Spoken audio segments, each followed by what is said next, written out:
There's no place to escape to. This is the last podcast. On the left. That's when the cannibalism started. What was that? When the VHS DVD combo came out, I think fathers were like, technology is done. This is all I need. I just need a chair that can blow me. Should we start her up? Yeah. All right, welcome to the show, everyone. I'm Ben Kissel. That's Marcus Parks. We got Henry over here, too. I hope that our listeners by this point are not only covered in pussy juice, but literally have too much cash that they can't even spend it after listening to last week's episode about chaos magic. That's right. So you want them to treat it like Brewster's Millions. That's all chaos magic is for. You become Brewster, but then you spend all the money within a year because the universe has a funny sense of humor, because if not, you turn into a fucking alligator. Or you open some portal to a mischief god. This is Chaos Magic Part 2.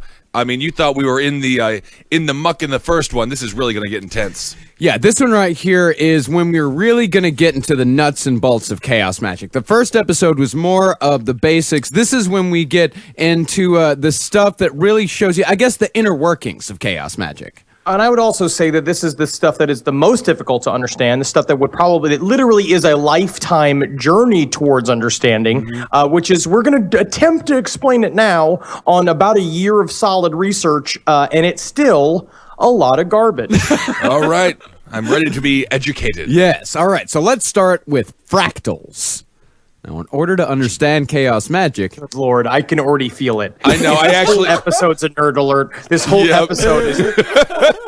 I know. When you said fractals, I immediately was just like, can I just go to the bathroom? I have to skip this class. This is such... I started talking about chaos magic. It feels so much like the wallet chain version of The Secret.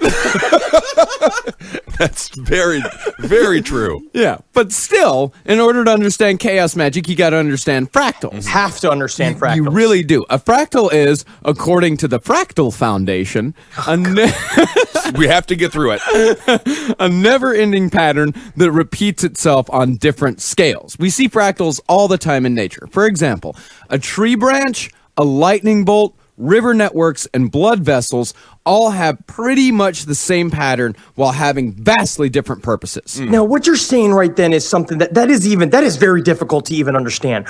This is how I got it in my head, right?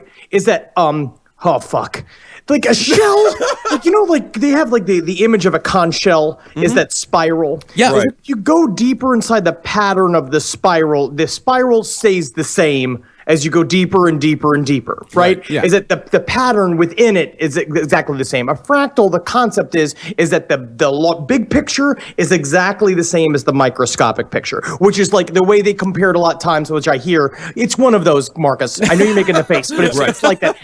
It's how they say, like, one theory is that they believe that if you map the actual shape of the universe, it may be very similar to the shape of the human brain. Literally looks like a dented oval, right? And so that idea is that the universe is the size of the human brain. It's the shape of the human brain. It's a fractal of the human brain. And that's why if you can change your mind, you can change the universe. And the universe played football, and now it has a terrible concussion problem, and it's going to kill itself.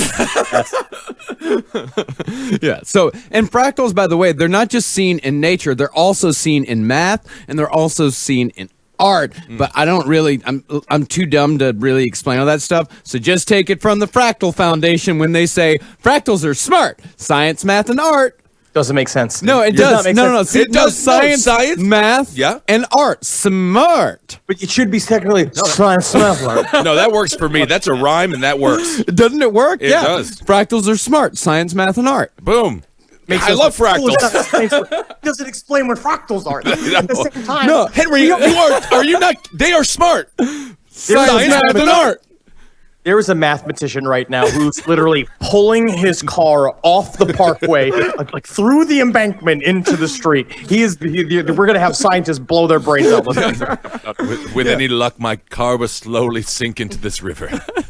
Now, one of the ways in which chaos magic is fractal is that while we may use different gods, different belief systems, and different magical systems, all of it is essentially connected, and when you look at it closely enough, it's all essentially the same. We're just using it in different ways. Fractals could even be applied to like the collective unconsciousness. Like throughout history, you see like different societies on different continents in different climates developing extremely similar building structures and belief systems despite having no contact with each other whatsoever. Now, can we also say that a fractal, a conceptual fractal, is sort of how social networks and the internet is a model based upon what is essentially the collective unconsciousness? Right. Yeah.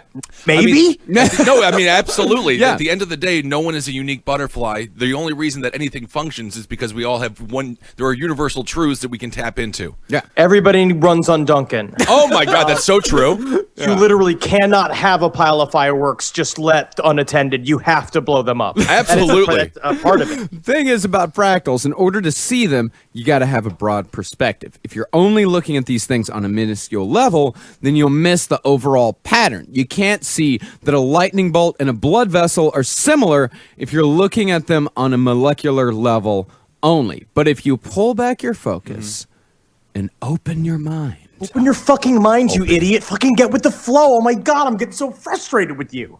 you can see the similarities between the two things, between the lightning bolt and the blood vessel. You can see the shape similarities. Well, I mean, it's amazing. If you look at videos or images of people who got struck by lightning, you see the vein structure that happens. Exactly, the vein structure. Yeah, it's the exact same thing. That's a great example of a fractal. Thank you, It's Marcus. sort of also like, thank you. Good work. Is it also sort of like if you use lipstick to put lips on a butthole? Is that a fractal of a mouth? I think that is.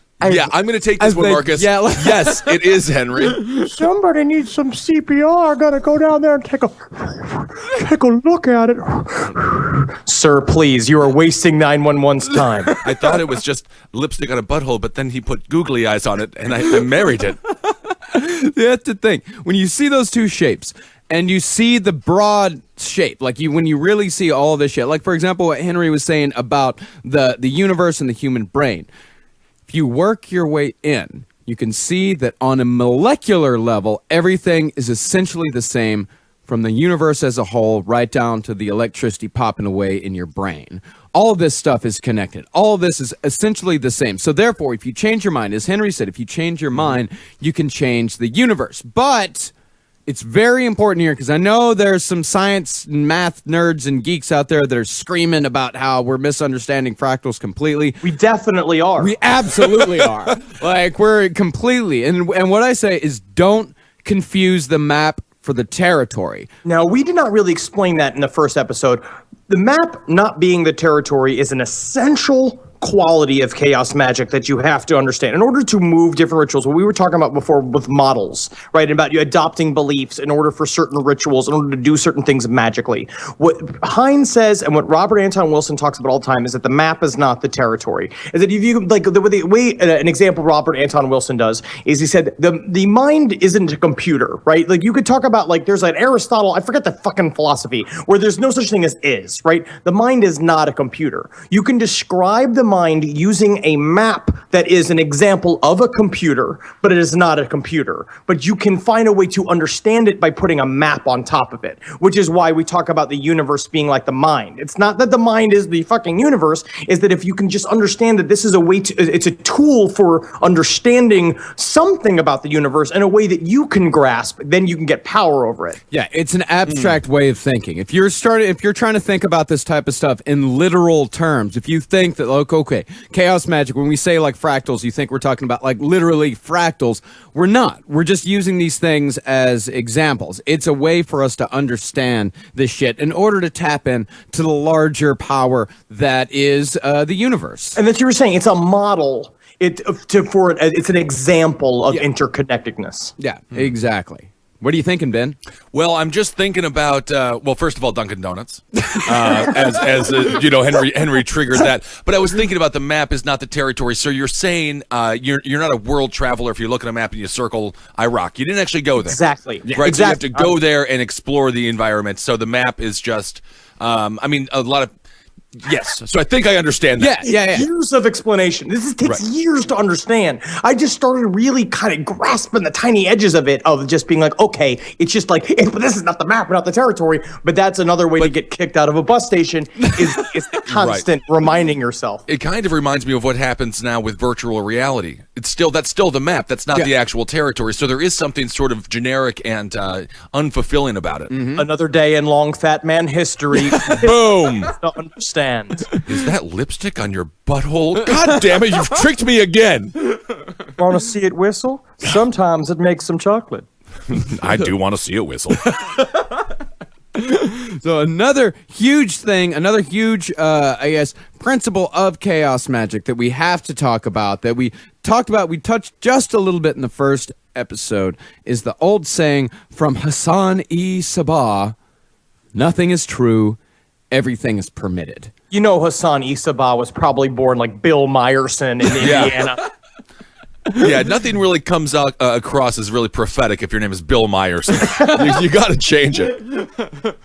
No, nothing is true, everything is permitted took me a very long time to understand. It was something that I could never really wrap my brain around, but I think maybe I've got some understanding of it. What that means is that if nothing is true, then you are free to choose whatever beliefs you want to choose without the burden of proof. All it has to be is true to you in a specific concept and then thrown away. Yeah. That is what it's supposed to be in ritual. You're supposed to believe that Horus is a god for a specific ritual. Adopt an Egyptian thing where you want to connect to something. Like, let's say you want to get a deal on a trip to Egypt. And you're talking to Horus about, like, please let me find some cheap airline tickets. And you envision him and stuff like that. And then the next day, if you don't need Horus anymore, you don't have to believe that any of that's real, that Horus is not real. I knew they used me for my travel plans. Those bastards, as soon as I get them to Egypt, they stop speaking to me. Yeah. But the problem is that then we're talking about, but in the moment, because you believe it's true, then you made Horus real in that period of time because you've called it forth. Now you're using Horus as what is technically what is called a servitor, who is like an otherworldly service person that's going to help you out. He's like the Indian guy that you call on the fucking the call center. He's like that guy, but he's magical. But that guy's got a whole life that now you got to deal with. You brought Horus into this situation, but now you got to deal with Horus's baggage as a part of your request. I'm not sure if the guy in New Delhi that I talked to when I'm speaking with Sprint isn't magical. I kind of think that he is. And it comes down to like different truths and different realities, right? Absolutely. So like my truths and realities are different than yours. I mean, I believe that all ceilings are too low. And most people don't have to deal with that. Yeah, Flip it and reverse it. That's how you Missy Elliott your reality, is that you just say that everybody else is too short and then the seats are too small. Yeah. You're normal. Right. Why do they come at me with pitchforks? Like for example, conceptually, if you're talking about like reality wise, like I have a deeply held belief in the collective unconsciousness of humanity. That can never be proven. A lot of people look down on me for that. They think I'm dumb for believing it. But if I believe, Who is calling you dumb, Marcus? I think you're assholes on the internet. Oh, If who some cares? shithead ever said that dog means dumb, I will pull him out into the street and I'll curb him like a dog. Oh my God, I would love to watch you curb someone. But if I believe, as far as the collective unconscious goes, if I believe that nothing is true, then I'm free to tell those people to fuck off and use that belief for my own purposes. However, if I decide to use a ritual that requires me to not believe in the collective unconscious, like, for example, if I need to do a ritual that requires extreme isolation from humanity, if I have to believe that we're all alone in this universe, Or if you have to believe that, that you are the only person that exists. yeah, or if you have to- exactly. Yeah, then I got to set aside my belief of the collective unconsciousness until I need it again. You get it? I love it, and that's that's where you really get into your radio heads. Yeah. And Ben Folds 5. I listen to a lot of Ben Folds 5, and I like that song "One Angry Dwarf," even though I'm really big, but I was bullied too, and I'm gonna have revenge. I know. You're already getting it slowly but surely by getting onto television. Yes. But that's what we were talking about. The deconditioning exercises are so important about chaos magic, because the idea is eventually you're not supposed to believe in anything. You're not supposed to have it. It's only supposed to be what works for these contexts right now. Yeah, if you're free to choose anything, if you're free to believe anything, then it follows that anything is possible, i.e., everything is permitted. If there is no purpose, if there is no plan, then there's only what we choose to believe rather than what we are told to believe. Is there And then it's true.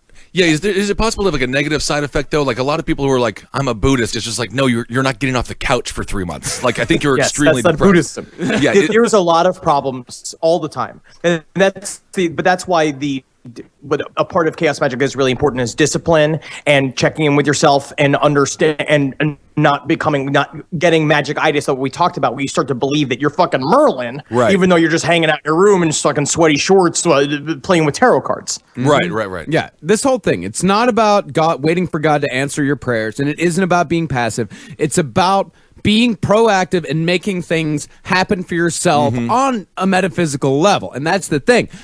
I think that metaphysically, there's no difference between saying a prayer and performing a magic ritual. Both of them are petitioning an extra normal power for a request, and results from both can be attributed to either belief that something actually happened, or that it was all a coincidence, or most likely that just the sheer act of focus helped you to get through whatever it is that you're trying to get through. And at the end of the day, it doesn't matter. None of it matters. All that matters is that it works for you. And once you accept that, then you're well on your way to becoming a full-fledged chaos magician. Ooh, cool.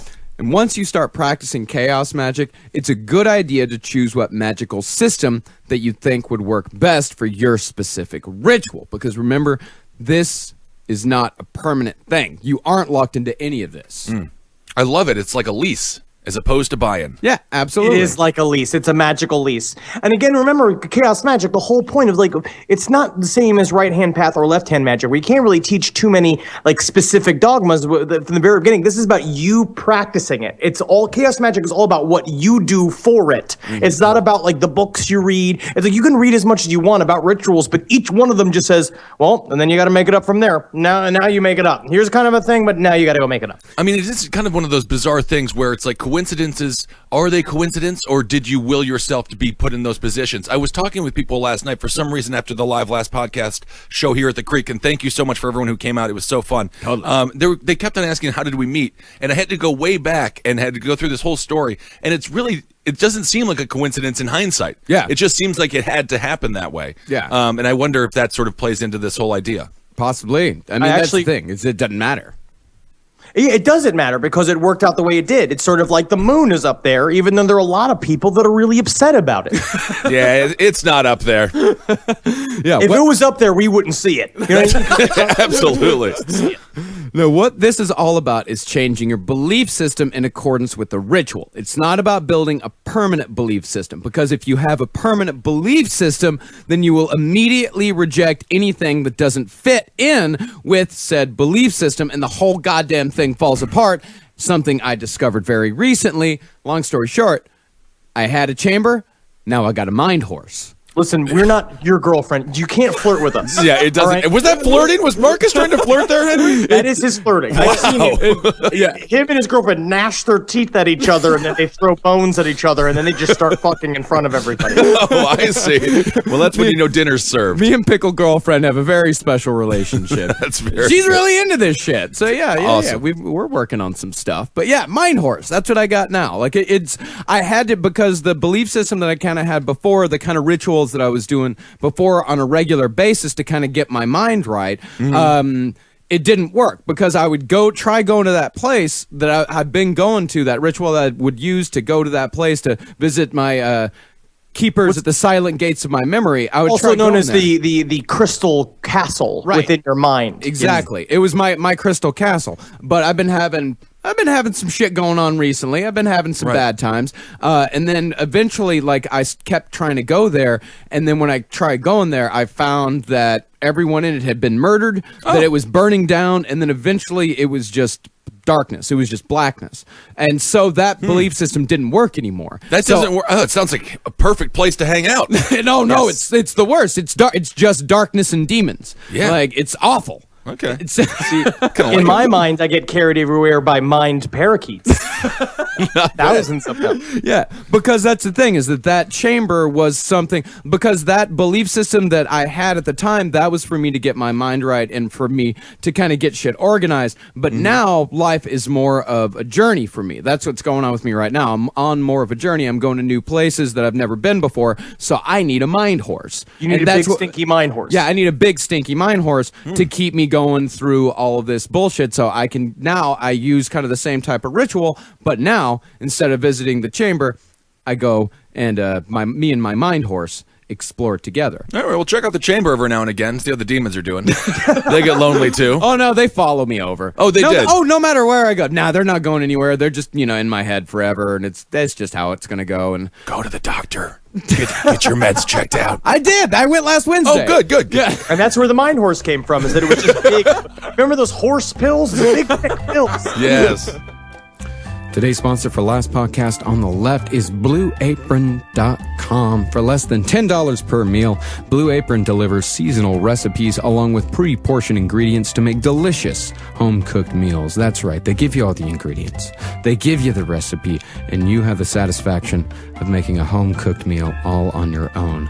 Blue Apron knows that when you cook with incredible ingredients, you make incredible meals. So they set the highest quality standards for their community of artisanal suppliers, family-run farms, fisheries, and ranchers.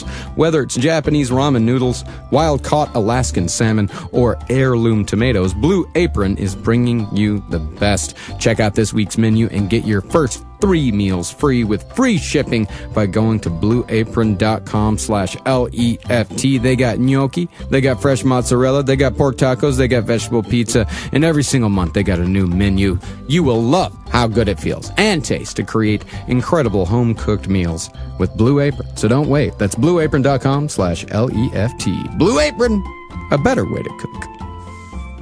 Yeah, and that's the thing, is that all these belief systems can be conceptualized by magical models. As far as what a magical model is... This is the idiom that Marcus and I talked about. We had a long time. There's different things. Is it costumes? Because I said costumes. It's actually more like hats. Yeah. It's a hat? Yeah. It's... Yeah, or glasses. It's like funny glasses. Hold on. Can we back up a little bit? Just treat me like I'm a normal person. Yeah. What the hell? No, hat. It's a hat. Like, yeah, well, think about the idiom. Yeah, I wear a lot of hats. Explain what an idiom is. A saying. Okay. Yeah. It's a thing that's a lot of times can turn out to be racist deep within its definition. So that guy wears a hat. So the term of the guy's wearing a lot of hats. Yeah. It's not just some guy. It's not just some guy who's addicted to hats. It's not a guy with a big head. He's just got a lot of different rules in his life. Who's wearing the hat?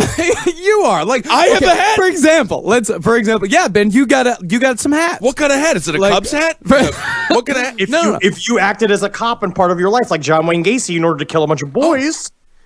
I'll have a cop hat then. Yeah. See, for example, you have your Last Podcast hat, and you got your Fox News hat. You can see what I say? You wear a couple of hats. Oh, you know what? I like to say socks. You like to say socks? Yeah. That guy wears a lot of different socks. I wear many socks. I wear many socks. Yeah, I'm on 6 different podcasts, and I wear a different hat for each podcast that I'm on. Right. And Henry, he has his pretty face hat and his now no longer in use A to Z hat. In UK, it is still in use, and the Heroes Reborn hat is also just sitting in a closet, and it is waiting for Netflix to ask for me to don the Heroes Reborn hat again. Stu. Is that Stu? But that's the thing. Even if we're wearing different hats, we're still basically the same person. Right. And magical models are much the same way. It's putting on a costume to help you do something. It's like a tool. It's a specific thing. And then sometimes I use glasses too, because sometimes, like, if you want to pretend like you're awake at a meeting, you could put all those glasses on that have got the eyeballs. Oh, absolutely. But literally, I mean, this is exactly what Donald Trump did. Yeah. He put on that dumb hat, and he's like, I'm president now, make America great again, cap. And this is really what he went through. Yeah, I mean, he put on a literal hat. He did take it. But I'm actually starting to think that Donald Trump is some level of magician. It's possible, I yeah. absolutely believe he is. He is doing some shit right now. He's not a good magician. He's being a naughty magician, and I wish he'd stop. But I think that he is being very, very powerful right now. Yeah, absolutely. He is doing Jedi mind trick type of stuff, like the whole hand motions, the way he talks. Like, this guy, he's into some dark shit. He's absolutely. He's probably hanging out with the demons in that rejected shed of yours. Yeah, I love this absolutely. shed. It's fabulous. It's the best shed I've ever seen. It's great. I won't have anybody say anything different. It's the best shed, and all these demons right here, they're doing hard work. It's fabulous. Well, I mean, it was more made out of flesh and blood vessels and It's fire. getting better and better, man. It's a long story. It's a long story. All right, let's get back. I mean, it's gone now. Okay. But anyways, now let's go through magical models. Magical models, you wear whichever hat is best for the task at hand. Pick a hat. And you pick a hat, so magical models are much the same way. The oldest magical model, and the one traditional magicians use most, is the spirit model. This model is dependent on the other worlds being real, as in, you can summon the demon Adramelech and You know bend how him you to do, your Crystal. will. Yeah, you know how you summon Adramelech. Hey, come now to hang out with me. Or you can summon the Egyptian god Horus and ask him for a favor. But then you have to believe that these other realms are real and these entities are real, and that you can Right. go and talk to them, and then they hang out in the sky somewhere. Can I just give Horace a compliment and not bother him? Yeah, I mean, really, if you're bringing him in, then you're already kind of bothering him. I tell you what, if you go to Ben Kingsley and he's sitting in the airport and he's on his phone, even if you want to tell him you thought he was the best Indian there's ever been and you've met real Indians, Yeah. he will be kind of upset because you're bothering him. He's on the phone. Right. Yeah, Good exactly. point. But with the rise of science in the 18th century, we see the first manifestation of the energy model. See, for centuries, millennia, it's just been spiritual.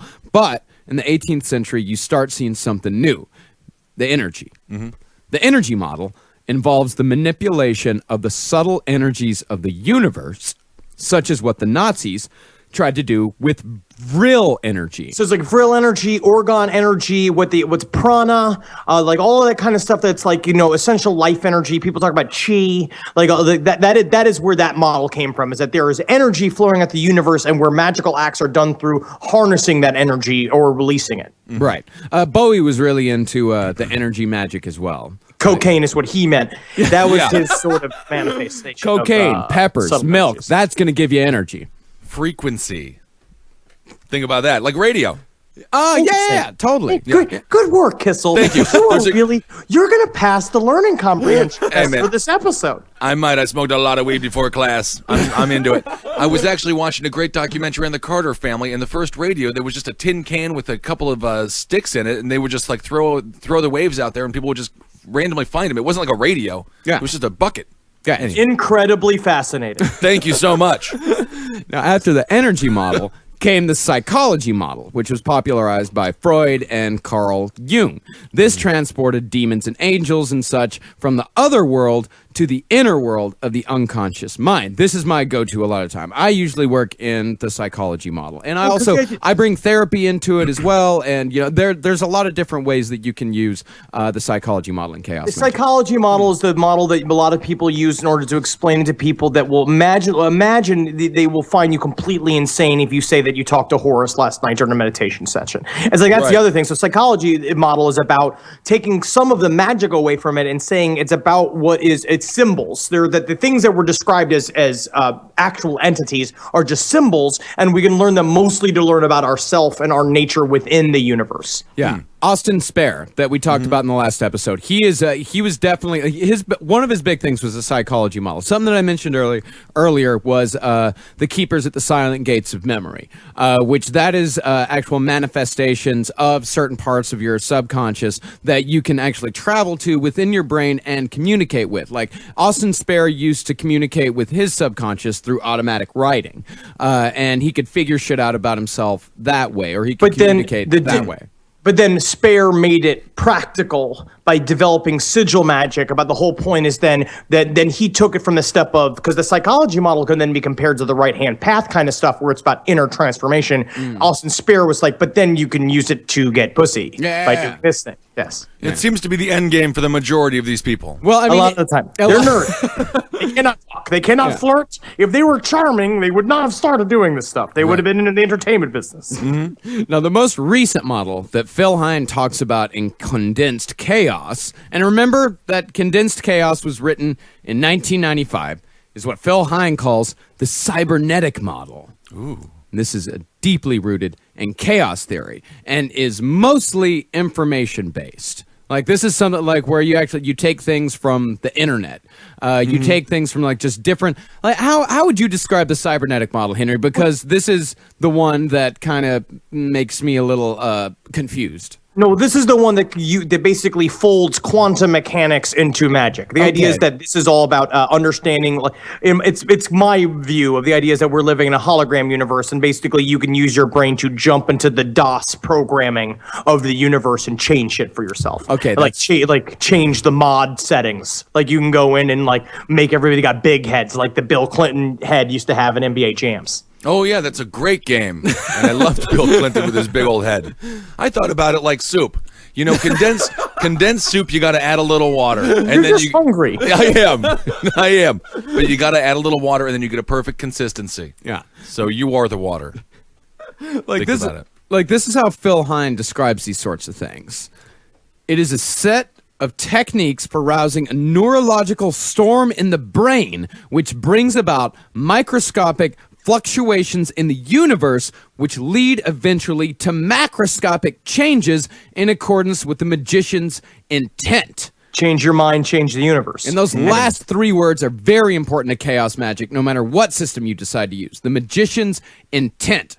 Henry, do you want to go more into intent? Because I think you really got a good understanding on this. What it's about, you have to make a statement of a very clear and specific thing of what you want from the universe, and it has to be very specific, and it has to be, it's just like, it is my will that I will, like, you know, I've done that before. I wrote, it is my will to book Heroes Reborn. I literally like wrote it, and I did it out, and you aim it, and that's a part of it. Is the idea is that you're supposed to then use ritual, no matter what it is, using different models in order to convince yourself that you're actually affecting change, and then your brain, if you truly do believe, can hack into the universe's code and change it for you. They can literally go this. It is my will to take Sean Hannity's job. Yeah. See? And I'm working on it. Yeah.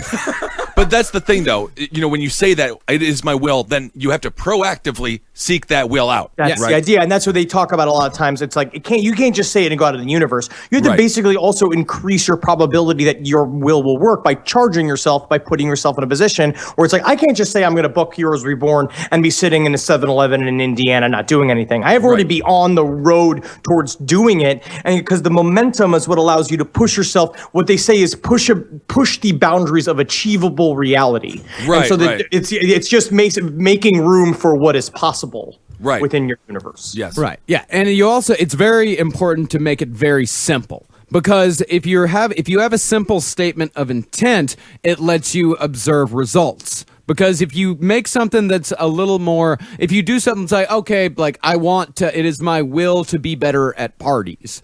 That's pretty nebulous. Like you can't actually achieve, you can't look at that result as either you are or you're not. You could just start you could lose your hands in an accident and have a fun story when you go to a party. So you have to be like, no hands, going up the dips and stuff. I can't scoop. Yeah. Can't scoop 'em. It's more like it is my will to make a friend at a party, and that's a very simple thing, but it is like, that's just a simple sort of thing, but that is also, something that is achievable. You can see that, totally. like, I did this. And if that is your will, if you want to make a friend at a party, I have some advice here for you. Drink all the booze and just let people know what you think.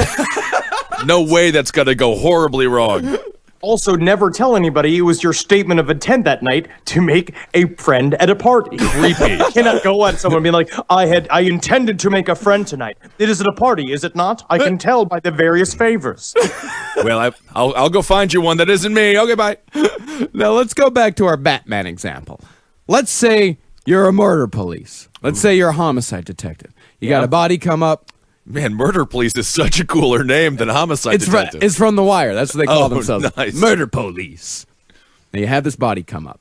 You got no clues. You got no witnesses. You got nothing but dead ends no matter where you go. Love that show, 48 Hours. It's great. So good. So good. So if you would like to use chaos magic to solve this murder, your statement of intent could be, I want to invoke Batman so I can solve the murder case. You want to invoke Batman? Yeah, absolutely. My son Henry Thomas is gay. I can tell because he loves Phantom of the Opera. I want to invoke Batman to scare my son back into being straight. oh, you're playing your father right now. Yes. Wow. Now, if you perform the ritual and all of a sudden you're seeing clues that you missed before and you're making connections that lead to the arrest of the murder suspect, then you have achieved your statement of intent. And you Sure. can even use real life people if you want to. Like you can invoke Iggy Pop to become a more confident performer, or Steve McQueen if you got to win a street fight that you got coming up. Right. I mean, it does seem like it could be a risky venture for the cops. I mean, I think this is when they start planting cocaine on people. You know, it's like, I will that you have cocaine. They're just like, put it on him, Jono. Well, that really worked. I got some real results on that one. Real results. Now, let's wrap up this whole thing with a deeper explanation of what is probably the simplest of techniques that you can use once you get your very first statement of intent, sigils. Okay. Now, what's important is on a day-to-day level, before you get into sigils, remember on a day-to-day, you should be meditating, keeping a journal, keeping a dream journal, talking about coincidences, marking synchronicities, looking at your life. That's kind of what you have to get yourself into a constant mindset of magic. And what they talk about with Phil Hine talks about, which is it's not getting magical, it's letting magic in. You'll start viewing it, start believing it all the time, start to believe that there's no such thing as coincidence. Start playing with it, play with little day-to-day things, and then you can really start doing sigil magic. Like the radio waves. Yeah. We had to let them Kissel. in. They've been You here the got whole this. time. And then the Carter family started singing weird tinny music. And the radio and we found the radio waves. Today's other sponsor for Last Podcast on the Left, ooh, you guessed it, it's adamandeve.com. Go to adamandeve.com, and for a limited time only, you'll get 50% off just about any item. When you select your one item at 50% off, you'll also receive 3 free adult DVDs plus a free mystery gift. And to top it all off, they'll even throw in free shipping on your entire order. adamandeve.com. Go there and use the code LEFT at checkout. That's LEFT at adamandeve.com. Now, if you'll remember, way at the beginning of this episode, and actually about halfway through this one, we mentioned a guy named Austin Spare. And as we talked before, Austin Spare was a guy that put together the whole system of sigil magic. And what a sigil is created when one expresses their will or desire in a sentence, then creates a single graphic symbol out of the letters without repeating any of them. In other words, one S is enough. And you can also take you can do is you can take your will of intent, what you want, and you can make an anagram of it that is a nonsense chant. Yeah. That you can also use. Yeah, absolutely. And what Spare believed was that these sorts of things, these sigils, these sorts of anagrams and chants, what he believed is that the things that we create ourselves are just as, if not more valid than the symbols one might find in grimoires or the symbols created by people who claim themselves to be high magicians just because they decided that's who they are. Like, they just decided, I'm a high magician. I know what the fuck I'm doing. Here, use this sigil. Yeah. Well, I'm a basketball player. Let me on there, Brooklyn Nets. No, I got the gums and I got the, LeBron James. I mean, is it similar to marketing? You know, I'm thinking like the Starbucks symbol. Yeah. Is that a sigil to some degree of the person who created that company? Definitely. I believe that's a whole other, if we want to get into symbology of trademark brands and how they use it to hypnotize us, that is a very big topic, and that is true. If you want to talk about magic done on a government basis, look at 9/11. Look at things that are promoted all the time, that are pumped on your throat, like literally mantras, in order to fucking spin your mind. Not unlike anything that you would have. You've never done anything like this on Fox News, Ben. No, at no point. No, I did describe the United States as a business, and our major export is the brand, and that's totally correct. Yeah. I mean, that's all that we have is the idea of what we are, and we're not living up to that idea very well. No, we're doing really badly. But what Henry's saying with 9/11 is that the chant is saying 9/11 over and over. Sure, again. right. It's like mentioning the words 9/11 as many times as you possibly can. It's Right. all psyops. It's all very, like we said, the government's been using shit forever. Or at least pretty much since the 50s and 60s. I mean, and households use it as well. A house with a crest, for example. I mean, Definitely. aren't these? Yeah. Anyway, that's a whole nother episode. We'll have to get into that stuff. Yeah, absolutely. Wonderful. Yeah, and Spare's reasoning was that if the purpose of magic is to exert one's will into the world, then it would follow that the symbols that come from within are the most powerful and efficient way to do so. That if you take what is within you, and if you really want to exert your own will, then what you create is going to be the best way to do that. And Spare said that when the mind was in what he called a void or open state, which could be achieved through meditation, exhaustion, or the peak of sexual ecstasy. I'm having one. Fuck! He said that magical sigils could be used to send commands to the subconscious. Like, for example, the masturbation sigil. That is a very common way of what they call firing a sigil. So what you do is you They basically call it a charge firing sigil? It's called firing a sigil. Fire it out there, brother. Oh my goodness. Let me just put it on your eyebrows. It looks like I made you a streusel. Seems like you just want to give me a facial, it seems like. No, with him firing a magical sigil. Oh, I see. You should be thinking about me. And it's like, it's a whole other story. Yeah. Ooh, I just got an idea. All right, do not go there. But the idea is that you're supposed to charge a sigil by keeping around your house. There's different ways to do it. You put it on your mirror in the bathroom. You put it in your wallet. You put it in various places. With a thing that Phil Hine likes to talk about, that what makes it really effective for him is that you doodle it when you got nothing else going on. If you're sitting someplace and you doodle it, you just kind of keep going, keep thinking about it. And then when you're ready to fire it, you look for an opportune time. And then essentially, you could kill a chicken. And like you could do one of those things, you could stab a horse in the neck. I'm not promoting it. No, I like a horse. I love horses. Kill a Don't- chicken, though. Who cares? Yeah, who cares about a chicken? But you don't fuck with horses. You could fucking gut a pig and think about it if that's what you want to do. Don't kill people. We can't say that on this podcast. No, don't do No, it. and do we say Very actively do powerful, not but kill don't do it. people? It's very, you don't ever do that. But the most equivalent is to come, and when you come, you fire it. You imagine the symbol in your head, and then you shoot it out into the universe. Well, what if when you do that, you accidentally doodled a dick, because you always doodle dicks, and then you thought of a dick when you came? That's it. Then you're a homosexual. Oh, I see. There's no coming back from that, man. No, answers you're done were- now. yeah. But no, it's very interesting. But you know what he said is like what you can also do is he said there are other ways to do it is coughing, farting, or sneezing.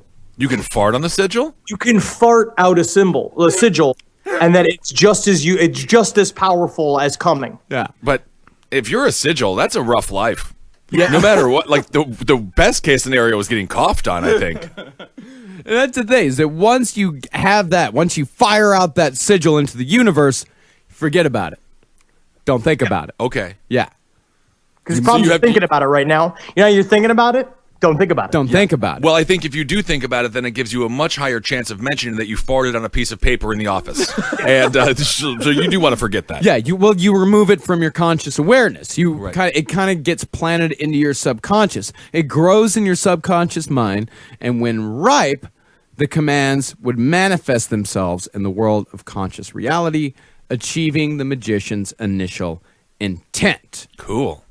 You can also use sigils as a conscious tool, something to summon when you need it. For example, my very first sigil was formed from the sentence, "I want to get out of my own head," meaning I had a problem living in my own thoughts without truly experiencing anything that was happening around me. Right. However, while the sigil was formed of "I want to get out of my own head," the statement of intent was, "I want to use sigil magic to get out of my own head." It's a But I small would say- difference, but it's an important one.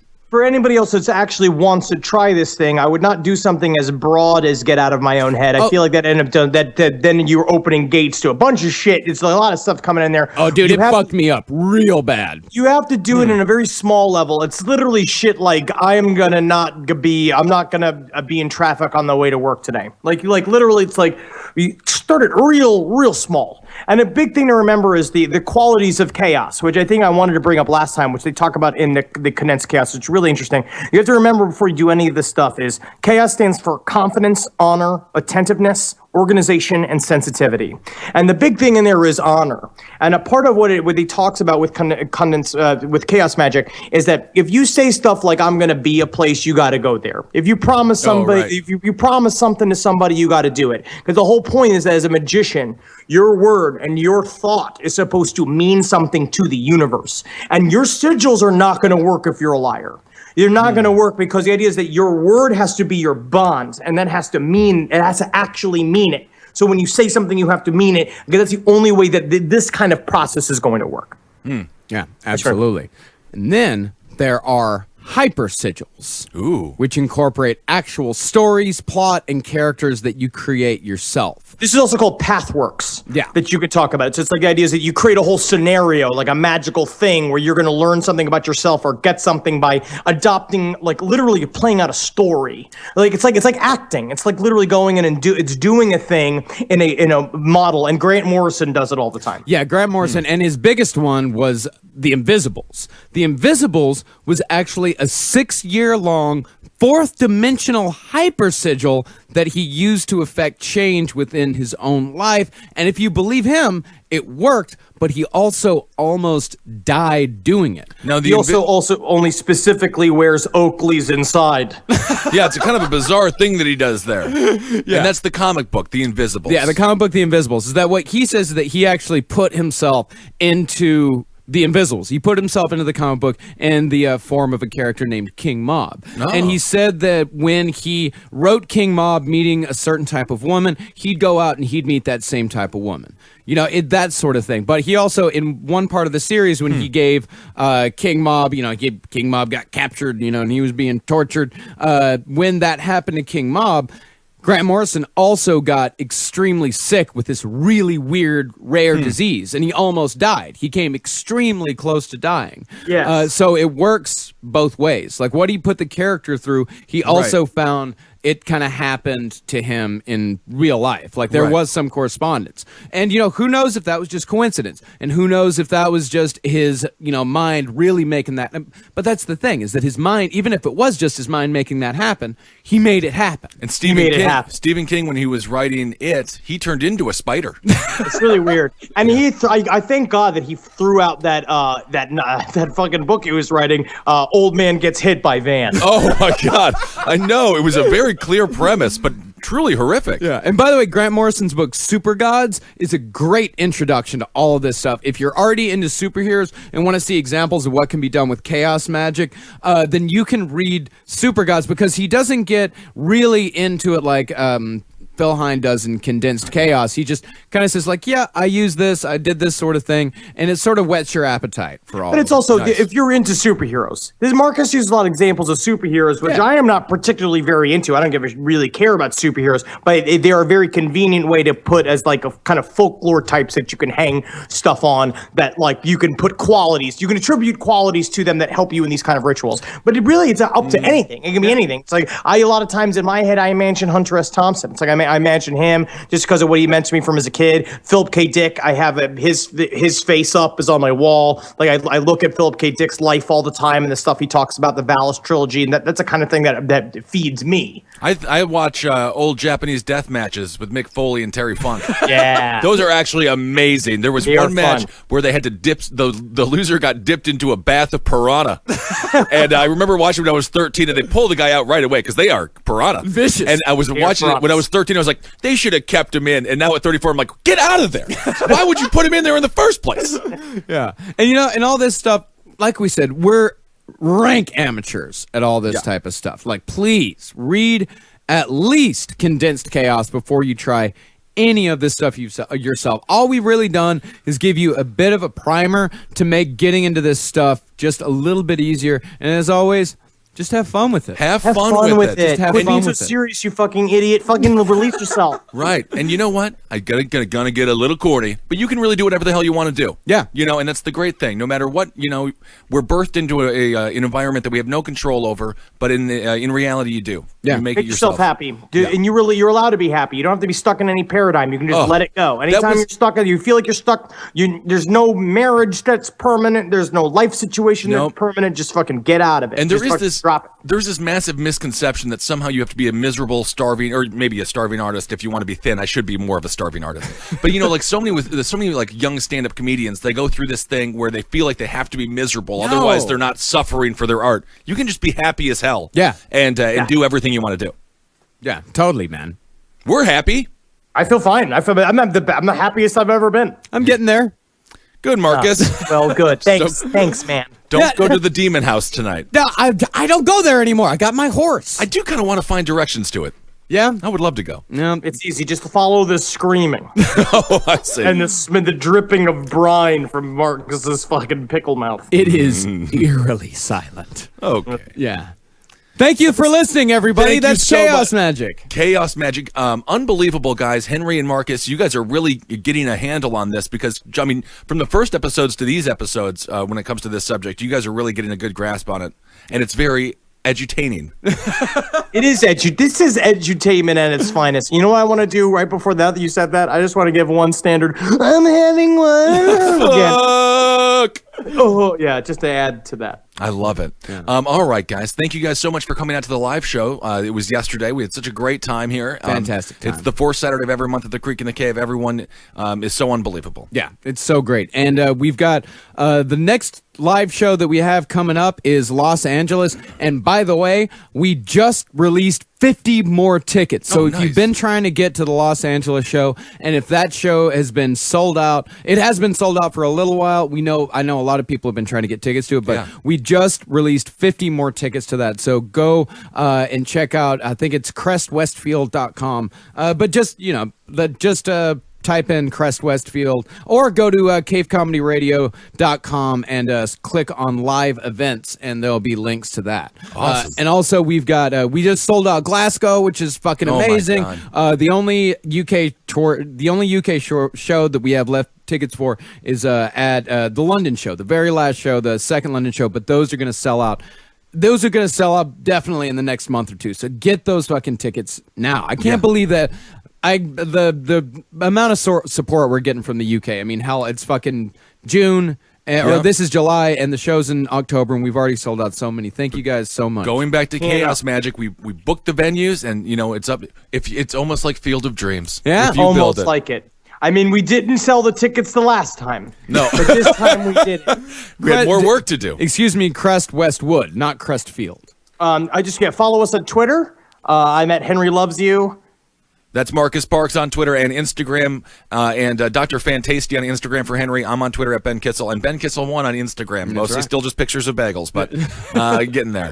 And go listen to my music show, Lucky Bone Show. You can only find it at mixcloud.com/Marcus Parks. You have to go there to listen to it. But yeah, just released a new one a couple days ago, and it's it's a bit more subdued, but it's a good one. Awesome. And check out the other Cave Comedy radio shows, Roundtable of Gentlemen, Page 7, Sex and Other Human Activities, Abe Lincoln's Top Hat, which, by the way, we moved over to iTunes on News and Politics, and we are crushing. We are so close to beating Glenn Beck. Almost. We're gonna get Beckerhead. Yeah. Can't wait. You just call him Beckerhead? Beckerhead. He's gone. The Beckerhead's gone. I like it. His time has come and gone. It is. It has. And if you guys, of course, thank you so much for giving to our Patreon. Of course, if you want to give to us, patreon.com/lastpodcast on the left is where you go to just give however much you feel we deserve, if you feel we deserve anything at all. But that's where you go for it. Yes. And thank you to everybody who's given so far. Hail yourselves. Hail Satan. And Heil Geen. Hail me. In my universe, I made you. Oh, and Magustalations. And Marcus, some people were wondering what it means. Megustalations, it means congratulations for liking us. For more shows like the one you just listened to, go to cavecomedyradio.com.